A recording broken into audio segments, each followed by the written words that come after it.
তোফাজ্জল হোসেনকে হত্যার ঘটনায় গ্রেফতার ৬ শিক্ষার্থীকে আদালতে হাজির করেছে পুলিশ। এই মুহূর্তে সেখানে আছেন সহকর্মী সাদিকুর রহমান। আমরা সরাসরি যাচ্ছি তার কাছে। সাদিক।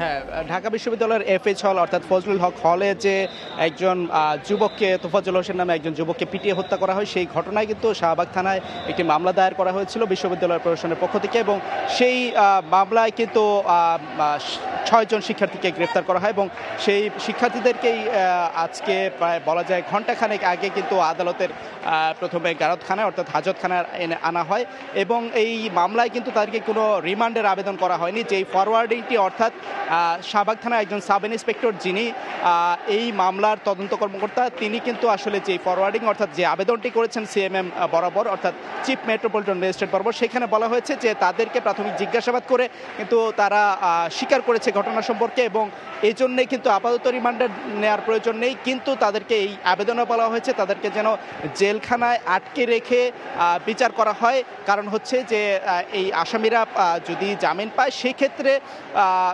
তারা একেবারে পলাতক হয়ে যাওয়ার সম্ভাবনা রয়েছে এবং সেই জন্যই কিন্তু বিচার কার্যে কিন্তু বিলম্ব বা বিড়ম্বনার সম্ভাবনা আছে। সেই জন্য কিন্তু এই আবেদনে উল্লেখ করা হয়েছে যে আপাতত রিমান্ডের প্রয়োজন নেই। এই জন্যে তাদেরকে কিন্তু আসলে যে ঘটনার জবানবন্দি অর্থাৎ ১৬৪ ধারায় যে জবানবন্দি দেওয়ার ক্ষেত্রে তারা যেই মনস্থির করেছে সেই বিষয়ে তাদেরকে সময় দেওয়া হচ্ছে প্রসিকিউশনের একটি কক্ষে এবং সেখান থেকেই যখন তাদেরকে বিচারকের খাস কামরায় নেওয়া হবে এবং সেখানে কিন্তু জবানবন্দি দিবেন।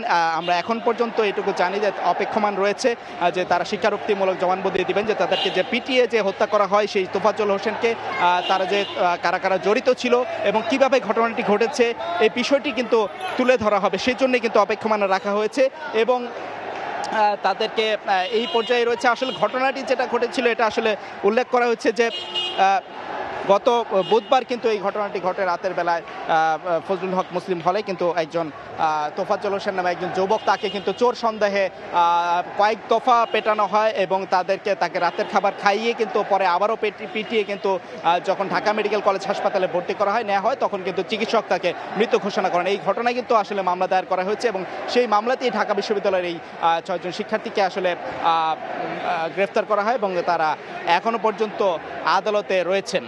এই ছিল এখান থেকে সবশেষ তথ্য। তোফাজ্জল হোসেনকে হত্যার ঘটনায় গ্রেফতার ৬ শিক্ষার্থীকে আদালতে তোলা হয়েছে। আমরা সরাসরি যুক্ত ছিলাম সেখান থেকে।